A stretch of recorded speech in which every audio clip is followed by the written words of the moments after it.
ഭഗവാൻ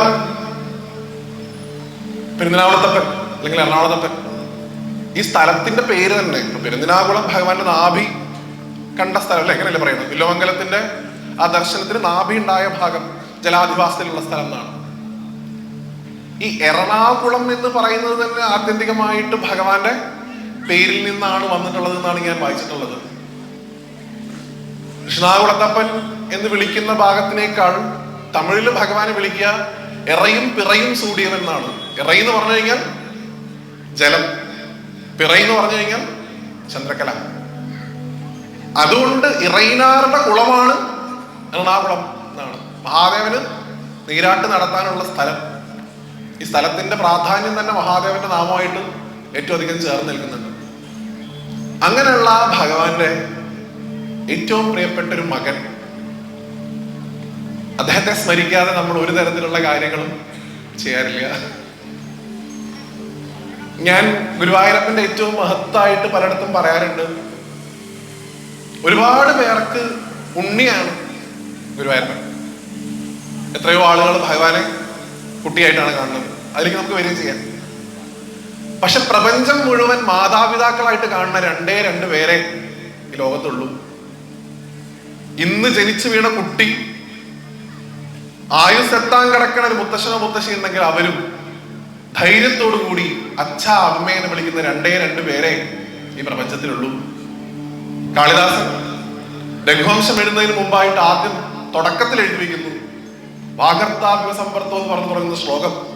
വാക്കും അർത്ഥവും എങ്ങനെ ഒരുമിച്ച് ചേർന്നിരിക്കുന്നുവോ അതുപോലെ ചേർന്നിരിക്കുന്ന ഈ ജഗത്തിന്റെ മുഴുവൻ മാതാപിതാക്കളായിട്ടുള്ള പാർവതി പരമേശ്വരന്മാരെ ഞാൻ നമസ്കരിക്കുന്നു എന്ന് പറഞ്ഞാണ് കാളിദാസൻ രഘുവംശം തുടങ്ങുന്നത്. നമ്മളെയൊക്കെ സംബന്ധിച്ചിടത്തോളം അച്ഛൻ എന്ന് പറഞ്ഞാൽ പെരുന്തനാകുളത്തപ്പൻ, അമ്മ എന്ന് പറഞ്ഞാൽ ചോറ്റാനിക്കര അമ്മ, ഇത്രേ ഉള്ളൂ. ഉണ്ണി എന്ന് പറഞ്ഞാൽ ഗുരുവായൂരപ്പൻ.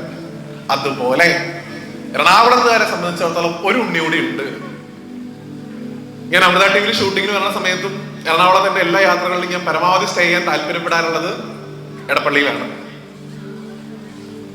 അത് ലുലുമാൾ അടുത്തുള്ളതുകൊണ്ടല്ല, അവിടെ ഒരാള് ആ കൊട്ടാരക്കെട്ടിനകത്ത് ഒരാൾ ഇരിക്കുന്നുണ്ട്.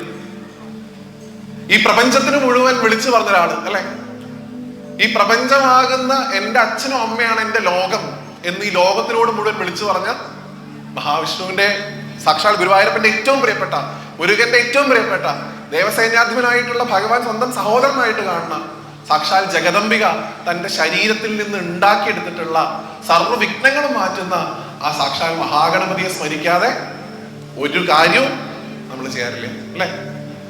ഞാൻ മനസ്സിലാക്കുന്നത് മഹാഗണപതി ഹോമം ചെയ്യുമ്പോൾ പോലും ആദ്യം ഗണപതിയെ പൂജിച്ചിട്ട് അത്രേ ഗണപതി ഹോമം ചെയ്യുന്ന ക്രിയ പോലും ഗണപതിക്കാണ്. എങ്കിൽ പോലും അത് തുടങ്ങുന്നതിന് മുമ്പ് പോലും ഗണപതിയെ പൂജിക്കണം എന്നാണ്. അപ്പൊ ഈ ഒരു പ്രോഗ്രാം ഏതാണ്ട് 2-2.5 മണിക്കൂർ, 2 മണിക്കൂറെങ്കിലും മിനിമം നമുക്ക് സംസാരിക്കാനുള്ളതാണ്. ഗുരുവായൂരപ്പൻ പുറകിൽ നിന്ന് തള്ളുന്നതുകൊണ്ട് മാത്രമാണ് എന്തെങ്കിലും പറയണത്. ആ തള്ളലിന്റെ ശക്തി കൂട്ടാൻ ഉണ്ണിഗണപതിയുടെ സഹായം ഇല്ലാണ്ട് സാധിക്കില്ല. അപ്പൊ അതുകൊണ്ട് തിരുനാമാചാര്യനെ സാഷ്ടാംഗം നമസ്കരിച്ചുകൊണ്ട്, പെരുന്നാളത്തപ്പനെ സാഷ്ടാംഗം നമസ്കരിച്ചുകൊണ്ട് എടപ്പള്ളി ഗണപതി ഭഗവാനെ സ്തുതിക്കുന്ന ഒരു കീർത്തനം വൈഷ്ണവ് വായിക്കും. അതിനുശേഷം നമുക്ക് പ്രഭാഷണത്തിലേക്ക് പോവാം. അപ്പൊ എല്ലാവരും ഈ ഒരു കീർത്തനം വായിക്കുന്ന സമയത്ത്, നിങ്ങൾക്ക് എല്ലാവർക്കും അറിയാവുന്ന കീർത്തനാണ്, പാടേണ്ട ആൾക്കാർക്ക് കൂടെ പാടാം. എനിക്ക് പാടാൻ അറിയാത്തതുകൊണ്ട് ഞാൻ പാടാത്തെ. നാമം ജപിക്കേണ്ട ആളുകൾക്ക് നാമം ജപിക്കാം. സാധിക്കുമെങ്കിൽ ഇവിടെ പെരുന്നാളത്ത് ഇരുന്നുകൊണ്ട് തൃപ്പൂണിത്തറ വഴി വന്ന് എടപ്പള്ളി പോയി ഭഗവാനെ കണ്ട് ഇങ്ങടന്ന് തിരിച്ചു വരിക. വൈഷ്ണവ് വളരെ ഗംഭീരമായിട്ട് വായിക്കുന്ന കലാകാരനാണ്, വിവേകാണ്. ഇവിടെ അനൗൺസ് ചെയ്തപ്പോൾ അവർ ആ നോട്ടീസ് നോക്കി വായിച്ചതായിരിക്കും തബലാന്ന്. ഇതിന്റെ പേര് മൃദംഗം എന്നാണ്. മൃദംഗമാണ്. ആ നോട്ടീസിലുള്ള തെറ്റ്, അവരെ കൊണ്ട് കാര്യമില്ല. ഇപ്പൊ വിവേക് വൈഷ്ണവിന്റെ ഏട്ടനാണ്, വിവേകാണ് മൃദംഗം വായിക്കുന്നത്. രണ്ടുപേരും സഹോദരന്മാരാണ്, എന്റെ നാട്ടുകാരാണ്. വൈഷ്ണവ് നന്ദഗോവിന്ദത്തിലൊക്കെ വയലിൻ വായിക്കുന്ന ആളാണ്. നിങ്ങൾക്ക് നല്ലൊരു പ്രോത്സാഹനം കൊടുക്കാം താല്പര്യമുണ്ടെങ്കിൽ. വിവേകാണെങ്കിലും മ്യൂസിക് ടീച്ചറായിട്ട് വർക്ക് ചെയ്യുന്ന ആൾ. എനിക്കൊന്ന് വിവേകോടെ പഠിച്ചതല്ലേ, RLVയിൽ ആണ് പഠിച്ചിട്ടുള്ളത്. നിങ്ങളുടെ നാട്ടിൽ ഒരു പാരമ്പര്യമുണ്ട്. അപ്പൊ ഇവർ ഈ പ്രഭാഷണത്തിനിടയിൽ നിങ്ങൾക്ക് എന്റെ വാക്ക് കേട്ട് ബോറടിക്കുമ്പോൾ ഓരോ കീർത്തനൊക്കെ വയലിനിൽ വായിച്ചു തരും. അപ്പൊ അതുകൊണ്ട് അല്പസമയം മഹാഗണപതിയെ സ്തുതിക്കുന്ന ഒരു കീർത്തനം കേട്ടുകൊണ്ട് നമുക്ക് ആരംഭിക്കാം.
അങ്ങനെയുള്ള മഹാഗണപതി മഹാദേവസുധം എന്നാണ് പറയുന്നത് അല്ലെ. അമ്മയുടെ മകനാണെങ്കിൽ പോലും ഞാൻ എപ്പോഴും പറയാനുള്ള കാര്യമാണ്. ഞങ്ങൾ പാലക്കാടൊക്കെ കുറച്ച് കൽപ്പാത്തിയൊക്കെ നിങ്ങൾക്ക് പരിചയം ഉണ്ടാവും. തമിഴ് പാരമ്പര്യം കുറച്ച് കൂടുതലാണ് ആ ഭാഗത്ത്. ഞാൻ പക്ഷെ ആ ഒരു രീതി നല്ല വരുന്നത്. ഞങ്ങളൊക്കെ വള്ളുവനാട് എന്ന് വിളിക്കപ്പെടുന്ന സ്ഥലത്താണ് വരുന്നത്, ഒറ്റപ്പാലം മണ്ണാർക്കാടൊക്കെ. അവിടേക്ക് ഈ അച്ഛന്റെ കുട്ടി അമ്മയുടെ കുട്ടി എന്നൊരു ഏർപ്പാടുണ്ട്. അമ്മ ചെല്ലം അപ്പാ ചെല്ലം എന്ന് പറയും. പ്രപഞ്ചത്തിന്റെ മുഴുവൻ മാതാപിതാക്കളായിട്ടുള്ള ആ പാർവതി പരമേശ്വരന്മാരിൽ അമ്മയുടെ ചൈതന്യം അധികമായിട്ടുള്ള ആളാണ് മഹാഗണപതി എന്നാണ് പൊതുവിൽ പറയുക. നമ്മുടെ മൂലാധാര ചക്രത്തിൽ ഇരിക്കുന്ന കുണ്ഡലിനിയുടെ പോലും കാവൽക്കാരന്റെ സ്ഥാനം, അമ്മയുടെ കാവൽ ഗണപതി നിൽക്കുന്നു എന്ന് പറയുന്നത് കൊണ്ട് അതാണ് ഉദ്ദേശിക്കുന്നത്. ഭഗവാന്റെ അംശത്തെക്കാൾ കൂടുതൽ ശ്രീപാർവതിയുടെ അംശമാണ് മഹാഗണപതിയിലുള്ളത്. എന്നാൽ മുരുകനിൽ അച്ഛന്റെ കുട്ടിയാണ് കൂടുതലും. മഹാദേവൻ തന്റെ 6 മുഖങ്ങളിൽ നിന്ന് സൃഷ്ടിച്ചിട്ടുള്ള ഉണ്ണിയാണ്. ഒരാളെ അമ്മ തന്റെ ദേഹത്തു നിന്ന് സൃഷ്ടിച്ചു, മറ്റൊരാളെ മഹാദേവൻ സൃഷ്ടിച്ചു. എങ്ങനെയാണെങ്കിലും ആ രണ്ടുപേരുടെയും അനുഗ്രഹം നമുക്ക് എല്ലാവർക്കും ഉണ്ടാവട്ടെ എന്ന് പ്രാർത്ഥിച്ചുകൊണ്ട് പെരുന്നാളത്തപ്പനെ കുറിച്ച് സംസാരിച്ച് തുടങ്ങണം ഇനി എന്നാണ് കരുതുന്നത്. ഭഗവാൻ മഹാദേവന്റെ കഥകൾ നമ്മൾ ചെറുപ്പത്തിൽ തൊട്ട് കേൾക്കുന്ന ഒന്നാണ്. ഞങ്ങളുടെ നാട്ടിലൊക്കെ എനിക്ക് തോന്നുന്നു തൃപ്പൂണിത്തുറയും ആ ഒരു പാരമ്പര്യമൊക്കെ കുറെയൊക്കെ വള്ളുവനാടിനോട് ഒരുപാട് സാമ്യമുള്ള ഒരു സ്ഥലമാണ് തൃപ്പൂണിത്തുറ ഭാഗം. ഞങ്ങളുടെ നാട്ടിലൊക്കെ പണ്ട്, ഇന്നിപ്പോ നമ്മൾ ഈ നേരത്തെ തിരുനാമാചാര്യനെ സ്മരിച്ചതുകൊണ്ട് തന്നെ നാമം ജപിക്കുക എന്നൊരു വാക്ക് ഞങ്ങളുടെ ഒന്നും കുട്ടിക്കാലത്ത് അങ്ങനെ വല്ലാതെ പറഞ്ഞു കേട്ടിരുന്നില്ല സന്ധ്യാസമയത്ത്. പകരം മറ്റൊരു വാക്കുകൊണ്ടാണ് ഇതേ അർത്ഥം കുട്ടികളിൽ എത്തിച്ചിരുന്നത്. ഞങ്ങളോട് പറഞ്ഞിരുന്നത് ഒരു 6 മണി 6:30 ആയി കഴിഞ്ഞാൽ മേലെ എഴുതി നാമം ചൊല്ലു കുട്ടികളെ എന്ന് പറയില്ല, മറിച്ച് നാമം ചൊല്ലണതിന് പകരം അവർ പറയുന്നത്, ഞങ്ങളുടെ മുത്തശ്ശിമാരൊക്കെ പറയുക, നമശിവായ ചൊല്ലു മക്കളെ എന്നാണ് പറഞ്ഞിട്ടുണ്ടായിരുന്നത്. ഈ ഭാഗത്ത് അങ്ങനെയാണെന്ന് എനിക്ക് അറിഞ്ഞൂടാ. നമശിവായ എല്ലാം പറയും. സന്ധ്യ ആയി കഴിഞ്ഞാൽ നമശിവായ ചൊല്ല. ചിലയിടത്തത് രാമനാമം ചൊല്ലാൻ പറയും, ചിലയിടത്തത് നമശിവായ ചൊല്ലാൻ പറയും. മഹാദേവന്റെ പെരുന്നാളത്തപ്പന്റെ ഏറ്റവും വിശേഷപ്പെട്ട മന്ത്രം ഏതാണ് എന്ന് ചോദിച്ചു കഴിഞ്ഞാൽ പഞ്ചാക്ഷരത്തിന്റെ മുകളിൽ ഭഗവാന്റെ ഒരു മന്ത്രമില്ല. പഞ്ചാക്ഷരം എന്ന് പറഞ്ഞു കഴിഞ്ഞാൽ അത് ശിവൻ തന്നെയാണ്. ആ ഭഗവാന്റെ പഞ്ചാക്ഷരം ചൊല്ലുന്ന സമയത്ത് നമുക്ക് എന്ത് ലഭിക്കുന്നു എന്നുള്ളൊരു കാര്യമുണ്ട്. ആത്യന്തികമായിട്ട് കിട്ടുക ശിവനെ തന്നെയാണ്. ഞാൻ എല്ലായിടത്തും പറയാറുണ്ട്, ശിവനിൽ നിന്ന് എന്തെങ്കിലും കിട്ടാനല്ല നമ്മൾ പ്രാർത്ഥിക്കേണ്ടത്. ആരെ കിട്ടാനാണ്? ശിവനെ കിട്ടാൻ വേണ്ടിയിട്ട് പ്രാർത്ഥിക്കുക. ഗുരുവായൂരപ്പന്റെ കയ്യിൽ നിന്ന് എന്തെങ്കിലും കിട്ടാനല്ല, ഗുരുവായൂരപ്പനെ തന്നെ കിട്ടാൻ പ്രാർത്ഥിക്കുക. അതിനു വേണ്ടിയിട്ടാണ് ആത്യന്തികമായിട്ട് ആചാര്യന്മാർ നാമജപത്തിന്റെ ഒരു സംസ്കാരം നമുക്ക് പകർന്നു തന്നിട്ടുള്ളത്. അതിൽ ഏറ്റവും പ്രസിദ്ധമായിട്ടുള്ള മന്ത്രമാണ് പഞ്ചാക്ഷരം, നമശിവായ എന്നുള്ള ഭാഗം. ഇന്ന് നമ്മുടെ കുട്ടികൾക്ക് ഇപ്പൊ ഈവൻ ഭജനകളൊക്കെ കേട്ട് നമ്മുടെ കുട്ടികൾ നാമം ചൊല്ലുന്നുള്ള സമയത്ത് നമശിവായ മന്ത്രം എത്രത്തോളം ഉറക്കെ ചൊല്ലാൻ സാധിക്കും അത്രത്തോളം ഉറക്കെ ചൊല്ലണം എന്നാണ് പറയുക. ബ്രഹ്മശബ്ദമായിട്ടുള്ള നമശിവായ ശബ്ദത്തിന്റെ അർത്ഥം ഇപ്പൊ പണ്ടൊക്കെ കുട്ടികളായിരിക്കുന്ന സമയത്ത് ഞങ്ങള് ഈ മുത്തശ്ശിയും മുത്തശ്ശനൊക്കെ നമശിവായ ചൊല്ലു കുട്ടിയോടെ, നമശിവായ ചൊല്ലു കുട്ടിയോടെ എന്ന് പറഞ്ഞുകൊണ്ടേ ഇരിക്കുമ്പോ ഇന്നാണെങ്കിലും അന്നാണെങ്കിലും എന്തെങ്കിലും ഇങ്ങട് കിട്ടണമെങ്കിലാണ് നമുക്ക് താല്പര്യം. ഇത് ചൊല്ലിക്കഴിഞ്ഞാൽ എന്ത് കിട്ടും എന്ന് നമുക്കറിയണം. റിട്ടേൺ പ്രതീക്ഷിക്കും, അത് തെറ്റൊന്നുമില്ല. ഞാൻ ഇത് ചെയ്തു കഴിഞ്ഞാൽ എനിക്ക് എന്ത് തിരിച്ച് കിട്ടും. അപ്പൊ ആദ്യത്തെ കുറച്ചു കാലമൊക്കെ ഈ നമശിവായ ചൊല്ലി ചൊല്ലി ചൊല്ലി ഇതിപ്പോ ചൊല്ലിയിട്ട് ഇപ്പൊ എന്താ കിട്ടാൻ പോണേ എന്നൊരു ത്വര ഉള്ളിലുണ്ടായപ്പോ ഞങ്ങളുടെ നാട്ടിൽ ഒരു എംബ്രാന്തിരി ഉണ്ടായിരുന്നു. പ്രായമുള്ള മനുഷ്യനാ. അപ്പൊ ഞങ്ങൾ കുട്ടികളൊക്കെ പാടെ ചേർന്ന് എംബ്രാന്തിരിയോട് ചോദിച്ചു, എംബ്രാന്തിരി, ഈ നമശിവായ ചൊല്ലിക്കഴിഞ്ഞാൽ എന്താണ് കിട്ടുക? ഞങ്ങൾക്ക് കുട്ടികളാണ്, 5-6 വയസ്സുള്ള കുട്ടികളാണ്. ധർമാർത്ഥ കാമോക്ഷങ്ങളെ കുറിച്ചും മൂലാധാരം തൊട്ട് സഹസ്രാരം വരെയുള്ള കുണ്ഡലിനിയുടെ യാത്രയെ കുറിച്ചൊന്നും പറഞ്ഞു തരാനുള്ള ബോധ്യം ഞങ്ങൾക്ക് ആയിട്ടില്ല. അപ്പൊ അദ്ദേഹം വളരെ സരസമായിട്ട് ഞങ്ങൾക്ക് നമശിവായ അതിന്റെ അർത്ഥത്തെ പറഞ്ഞു തന്നത് ഞാൻ സദസ്സുകളിൽ പറയാറുണ്ട്. ഇതൊരിക്കലും അമ്മമാരെ നിങ്ങൾക്ക് വേണ്ടിയിട്ടല്ല. ഈ പ്രഭാഷണം റെക്കോർഡ് ചെയ്യപ്പെടുന്നുണ്ട്, അല്ലെങ്കിൽ നിങ്ങൾ ഇത് കേട്ട് കുട്ടികളോട് ഇത് പറയണം എന്നാണ് എൻ്റെ അഭ്യർത്ഥന. ഞാനിത് പറയാനുണ്ടായ കാരണം നിങ്ങൾ തെറ്റിദ്ധരിക്കരുത്, ഞാൻ ഒരാൾക്കും എതിരെ സംസാരിക്കണതല്ല. തിരുവനന്തപുരത്ത് ഗുരുവായൂരപ്പന്റെ സ്വർഗാരോഹണം പ്രഭാഷണം നടന്നുകൊണ്ടിരിക്കുകയാണ്. ഞാനിത് പലയിടത്തും പറഞ്ഞിട്ടുണ്ട്. പ്രഭാഷണം അവസാനിക്കുന്ന സമയത്ത് പറഞ്ഞു കൃഷ്ണാവതാര ലീല എങ്ങനെയാണ് കഴിയണത്. ദ്വാരക കടലിൽ പോകുന്നു, യാദവന്മാർ പരസ്പരം തമ്മിൽ തല്ലി മരിക്കുന്നു, ഭഗവാന്റെ ജ്യേഷ്ഠനായിട്ടുള്ള ബലഭദ്രസ്വാമി ആദിശേഷന്റെ ഭാവത്തിലേക്ക് തിരിച്ചു പോകുന്നു, ഭഗവാൻ കാട്ടു പോയിട്ട് തപസ് ചെയ്യുന്നു, തപസ് ചെയ്യുമ്പോൾ ഭഗവാന്റെ ഒരു കാലെന്തോ താഴത്തേക്ക് തൂക്കിയിട്ടിരുന്നു എന്ന് പറയാറുണ്ട്. ഒരു വേടൻ ആ വഴി വരുന്നു, ഭഗവാന്റെ കാല് കാണുന്നു, ഏതോ മൃഗമാണെന്ന് കരുതി ആ കാൽമടമ്പിലേക്ക് ആ കാട്ടാളൻ അസ്ത്രം അയക്കുന്നു. ജര എന്നാണ് അദ്ദേഹത്തിന്റെ പേര്. അങ്ങനെ ആ അമ്പ കൊണ്ട് ഭഗവാൻ സ്വധാമത്തിലേക്ക് തിരിച്ചു പോകുന്നു. ഞാൻ അവസാനിപ്പിച്ചപ്പോ പറഞ്ഞത് വേടന്റെ അമ്പ കൊണ്ട് ഭഗവാന്റെ ആ നീണ്ട കൃഷ്ണാവതാര ലീല താൽക്കാലികമായി ആ ഒരു യുഗത്തിൽ ഭഗവാൻ അത് അവസാനിപ്പിച്ചു.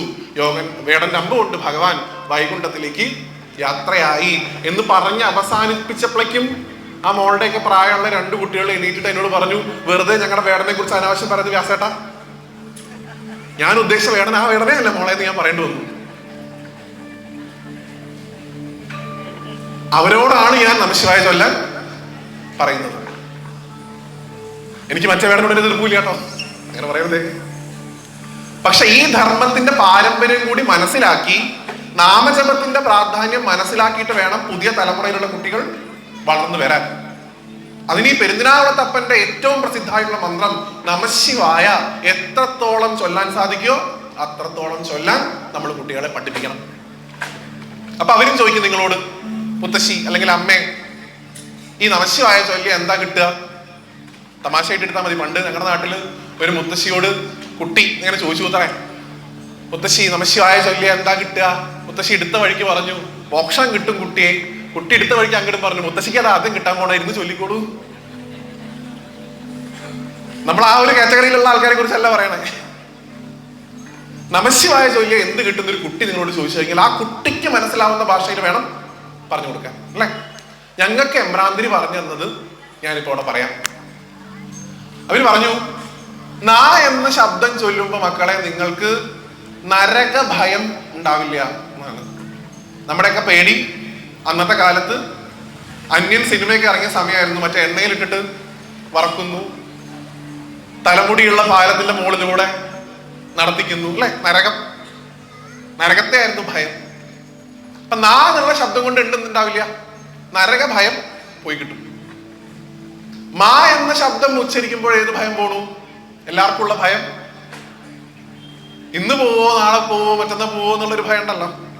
മരണ ഭയം ഇല്ലാണ്ടാവുന്നതാണ്. ഞാൻ പോവാനായി മക്കളെ എന്ന് പിന്നെ മുത്തശ്ശിമാരൊന്നും പറയില്ല. അപ്പൊ മരണ ഭയവും ഇല്ലാണ്ടാവും. കഴിഞ്ഞു. അടുത്ത ശബ്ദം ശിവായ. ഷാ എന്ന ശബ്ദം ഉച്ചരിക്കുന്ന സമയത്ത് കുട്ടികളെ നിങ്ങൾക്ക് ഇപ്പൊ ഉണ്ടാവണ ഭയം, അതായത് ശൈശവകാലത്തെ ഭയം തീരും എന്നാ പറഞ്ഞത്. അപ്പൊ ഞങ്ങളെ സംബന്ധിച്ചിടത്തോളം ശൈശവകാലത്ത് ഉണ്ടായിരുന്ന 2 ഭയങ്ങൾ, ഒന്ന് കണക്കും 2 പ്രേതമായിരുന്നു. കണക്കിനായിരുന്നു ഏറ്റവും ഭയം, അത് കഴിഞ്ഞിട്ടേ പ്രേതത്തിനെ കൂടി പേടിയുള്ളൂ. ചൊവ്വയും വെള്ളിയും വെള്ള സാരി എടുത്തിട്ട് മറ്റേ സാധനം വരുമോ എന്നായിരുന്നു ഭയം. അപ്പൊ എമ്പ്രാന്തിന് പറഞ്ഞു തന്നു, നമഃശിവായ ചൊല്ലിക്കഴിഞ്ഞാൽ ആര് വരില്ല? പ്രേതം വരില്ല. അപ്പൊ ഞങ്ങൾക്ക് അധികം വിശ്വാസമായില്ല. അക്കാലത്താണ് ആകാശഗംഗ എന്ന് പറഞ്ഞൊരു സിനിമ ഇറങ്ങി. അതിൽ ഈ യക്ഷി പിടിച്ച് ഓടിക്കുന്ന സമയത്ത് ജഗദീഷേട്ടൻ ഒരു ശിവലിംഗത്തിൽ കെട്ടിപ്പിടിച്ച് കറങ്ങുമ്പോ നമഃശിവായ നമഃശിവായ എന്ന് ചൊല്ലുമ്പോ യക്ഷിയുടെ മേത്തേക്ക് ഒരു ടോർച്ച് അടിക്കുമ്പോ യക്ഷി നിന്നു. അപ്പൊ മനസ്സിലായി എമ്പ്രാന്തിന് പറഞ്ഞത് ശരിയാണ്. പ്രേതത്തെ അകറ്റാൻ എന്ത് ചൊല്ലിയാൽ മതി? നമഃശിവായാലും ഷാ എന്ന ശബ്ദം കൊണ്ട് ശൈശവകാലത്ത് ഉണ്ടാവുന്ന ഭയങ്ങളൊക്കെ തീർന്നു കിട്ടും. വാ എന്നുള്ള ശബ്ദം കൊണ്ട് എന്തില്ലാണ്ടാവുള്ളൂ? ശൈശവം മാത്രമല്ല ജീവിതത്തിൽ ഉണ്ടാവുള്ളൂ. ജീവിതത്തിന്റെ ഒരു അവസാനത്തിൽ വാർദ്ധക്യ കാലഘട്ടത്തിലൂടെ നിങ്ങൾ കടന്നു കൊണ്ടുവരും. വയസ്സാവുമ്പോൾ ഉണ്ടാവണ പേടി മുഴുവൻ. എന്റെയൊക്കെ അച്ഛമ്മയൊക്കെ കിടക്കുന്ന സമയത്ത് പറഞ്ഞിരുന്നു, അച്ഛമ്മയുടെ അമ്മേനെ അച്ഛമ്മ കാണാൻ തുടങ്ങി, അല്ലേ? ഒരാള് പോത്തിന്റെ പുറത്തിരിക്കുന്നത് ഇടയ്ക്കിടയ്ക്ക് സ്വപ്നം കാണുന്നു, ഇങ്ങനെ കണ്ട്. അങ്ങനെ വാർദ്ധക്യകാലത്ത് ഉണ്ടാവണ ഭയം. ഇന്നത്തെ ഏറ്റവും വലിയ ഭയം വാർദ്ധക്യകാലത്ത് ഉണ്ടാവണത് എന്താ? ഇതൊന്നുമല്ല, ഒറ്റയ്ക്കായി പോകുമല്ലോ എന്നുള്ളൊരു ഭയം ഇന്ന് പല ആളുകളും, അല്ലെ, വിഷാദ രോഗം എന്നൊക്കെ പറയുന്ന രീതിയിൽ ഇന്ന് അതിനെ പേരിട്ട് വിളിക്കുന്നുണ്ട്. മക്കള് പുറത്താണ്, അച്ഛനും അമ്മയും മാത്രമേ ഉള്ളൂ. ആ ഒറ്റപ്പെടലാണ് ഇന്ന് ഏറ്റവും വലിയ ഭയം. ആ ഒറ്റപ്പെടലിന്റെ ഭയം പോലും ആരില്ലാണ്ടാക്കണം. ശിവായ എന്നുള്ള ശബ്ദത്തിലൂടെ ഭഗവാൻ ഇല്ലാണ്ടാക്കണു. വാ എന്നുള്ള ശബ്ദത്തിലൂടെ, അവസാനം യാ എന്ന ശബ്ദത്തിലൂടെ ഏത് ഭയം ഇല്ലാണ്ടാവണു? ശിവക്ഷേത്രത്തിൽ ഇരുന്ന് ഞാൻ പൊതുവിൽ പറയാറുണ്ട്, തമാശയായിട്ട് നിങ്ങൾ കൂട്ടിയാൽ മതി, ഒരിക്കലും ഇത് നിന്റെ വിധിയാണെന്ന് പറഞ്ഞ ഒരാളോടും പറയരുത്. എടോ, തന്റെ യോഗ ഇതായിരുന്നു എന്ന് ഭഗവാന്റെ മുമ്പിൽ വല്ലാണ്ട പറയരുതെന്ന് ഞാൻ പറയാറുണ്ട്. മാർക്കണ്ഡേ എന്ന് പറയുന്ന കുട്ടിക്ക് യോഗ അനുസരിച്ചിട്ടാണെങ്കിലും വിധി അനുസരിച്ചിട്ടാണെങ്കിലും 16 വയസ്സ് വരെ ആയുസ് ഉണ്ടായിരുന്നുള്ളൂ. ആ 16ാമത്തെ വയസ്സിൽ അദ്ദേഹത്തിന്റെ പിറന്നാൾ ദിവസം അദ്ദേഹത്തെ കൂട്ടിക്കൊണ്ടുപോകാൻ പോകുന്ന യമധർമ്മനെ വധിച്ചുകൊണ്ട് അദ്ദേഹത്തെ ചിരഞ്ജീവിയാക്കിയ പെരുന്നാളത്തപ്പനാണ് അകത്തിരിക്കുന്നത്. അതുകൊണ്ട് അദ്ദേഹത്തിന്റെ മുമ്പിൽ നിന്നിട്ട് ഇത് തന്റെ വിധിയാണ് എന്ന് പറയരുത്. വിധാതാവ് ഇരിക്കുന്നത് അകത്താണ്. ഭഗവാൻ കാലനെ കൊല്ലണതിന് മുമ്പ് പറഞ്ഞത്രേ, കാല നീ വെറും കാലനാണ്, ഞാൻ മഹാകാലനാണ്. അദ്ദേഹമാണത് സർവ്വതിന്റെയും ഉടമസ്ഥൻ, ഈ പ്രപഞ്ചത്തിന്റെ മുഴുവൻ നാഥൻ, ദേവന്മാരുടെ ദേവൻ. ആ മഹാദേവൻ യമഭയം ഇല്ലാണ്ടാക്കും യാ എന്നുള്ള ശബ്ദം കൊണ്ടാണ്. അപ്പൊ നോക്കൂ, ജനനം തൊട്ട് മരണം വരെ നമ്മുടെ ജീവിതത്തിൽ ഉണ്ടാവുന്ന ഏതൊരു ഭയത്തെയും തരണം ചെയ്യാൻ എന്തുമാത്രം ജപിച്ചാൽ മതി? പഞ്ചാക്ഷരം മാത്രം ജപിച്ചാൽ മതി. നമഃശിവായ ചൊല്ലുക, തെറ്റിക്കോട്ടെ, കുഴപ്പമില്ല. ഏത് സമയത്താണെന്നുണ്ടെങ്കിലും നമുക്ക് ജപിക്കാൻ സാധിക്കും നമഃശിവായ എന്നാ പറയാ ആചാര്യന്മാർ. രാവിലെയാണോ രാത്രിയാണോ എന്ന് നോക്കേണ്ട ആവശ്യമില്ല. ഈവൻ എപ്പോ ജപിക്കണതാണ് ഏറ്റവും പ്രാധാന്യം ചോദിച്ചു കഴിഞ്ഞാൽ മഹാദേവന്റെ പ്രത്യേകമായിട്ട് മഹാദേവനെ ആരാധിക്കാൻ ഏറ്റവും പറ്റിയ സമയം ഏതാ? എപ്പോഴും ആരാധിക്കാം, എങ്കിലും ഭഗവാൻ ഏറ്റവും ഇഷ്ടം പ്രദോഷം ആണ്. സന്ധ്യാസമയത്ത് നമഃശിവായ എന്നുള്ള മന്ത്രം നമ്മളെ കൊണ്ട് സാധിക്കുന്നത്ര നമുക്ക് ചൊല്ലാൻ സാധിക്കണം എന്നാണ്. അങ്ങനെയുള്ള ആ പെരുന്നാളത്തപ്പന്റെ ആ രൂപം നമുക്ക് നാമത്തിലൂടെ വേണം രൂപത്തിലെത്താൻ എന്നാണ്. മധുരം എന്ന് പറഞ്ഞു കഴിഞ്ഞാൽ സങ്കല്പിക്കാൻ ബുദ്ധിമുട്ടാണ്. ലഡ്ഡു എന്ന് പറഞ്ഞു കഴിഞ്ഞാൽ സങ്കല്പിക്കാൻ എളുപ്പമാണ്. ബ്രഹ്മം എന്ന് പറയുമ്പോൾ സങ്കല്പിക്കാൻ ബുദ്ധിമുട്ടാണ്. ശിവൻ എന്ന് പറയുമ്പോൾ ആ രൂപത്തെ നമുക്ക് സങ്കല്പിക്കാം. ഇപ്പൊ നവീനൊക്കെ പാടി നിങ്ങൾ കേൾക്കുന്നുണ്ടല്ലേ ഭഗവാന്റെ രൂപം. നാഗഭൂഷിതനായിട്ടുള്ള ചന്ദ്രശേഖരനായിട്ടുള്ള ആ ഭഗവാനെ കീർത്തിച്ചുകൊണ്ടുള്ള ഒരു കീർത്തനം വൈഷ്ണവോടെ വായിക്കും. നിങ്ങൾക്ക് എല്ലാവർക്കും അറിയാവുന്ന കീർത്തനാണ്. ഒപ്പം പാടാനുള്ള ആളുകൾക്ക് പാടാം, കൈതട്ടാവുന്ന ആളുകൾക്ക് കൈതട്ടാം, മുമ്പിൽ വന്ന് ഡാൻസ് കളിക്കുന്ന ഡാൻസ് ചെയ്യാം. നോക്കൂ, ഭഗവാൻ നടരാജനാണെന്നാണ് പറയുക അല്ലെ. നൃത്തത്തിന്റെ ഈശ്വരനാണ് ഭഗവാൻ, സംഗീതത്തിന്റെ ഈശ്വരനും ഭഗവാനാണ്. ഭഗവാന്റെ കയ്യിലുള്ള ഡമരു, ഉടുക്ക് അല്ലെ. പൊതുവിൽ പറയാറുണ്ട്, നമ്മുടെ ഈ ശരീരത്തിലെ 6 ചക്രങ്ങളുണ്ടല്ലോ, മൂലാധാരം, സ്വാധിഷ്ഠാനം, മണിപൂരകം, അനാഹതം, വിശുദ്ധി, ആജ്ഞ, സഹസ്രാരം. അതിൽ ഈ വിശുദ്ധിയും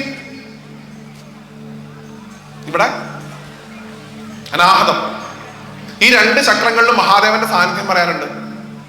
ഇപ്പൊ ഒരു മഹാത്മാവ് ഒരിക്കലും പറഞ്ഞു, ഈ അനാഹത ചക്രത്തിനകത്തിരിക്കുന്ന ശിവൻ അദ്ദേഹത്തിന്റെ കയ്യിലുള്ള ഡമരു, ഉടുക്ക് അതെടുത്ത് കൊട്ടിക്കൊണ്ടിരിക്കുന്നത് അത്ര സ്റ്റെതസ്കോപ്പ് വയ്ക്കുമ്പോ ഡും ഡും ഡും എന്ന് കേൾക്കുന്നത്. അപ്പൊ നമുക്ക് ഭഗവാനോട് പ്രാർത്ഥിക്കാൻ എന്തേ ഉള്ളൂ? ഭഗവാനെ അടുത്തൊന്നും കൊട്ട് നിർത്തരുതേ. അങ്ങ് എപ്പോ കൊട്ട് നിർത്തുന്നു അപ്പൊ ഞങ്ങൾക്ക് ഇവിടുന്ന് പോരാവും. അതുകൊണ്ട് ആ ഭഗവാനെ സ്തുതിക്കുന്ന ഒരു കീർത്തനം പെരുന്നാളത്തപ്പന്റെ മുമ്പിൽ വെച്ച് വായിക്കുകയാണ്. നിങ്ങൾക്ക് എല്ലാവർക്കും അതിന്റെ ഭാഗമാവാം. അതിനുശേഷം നമുക്ക് ബാക്കി പറയാം. നാരായണ. അതെ,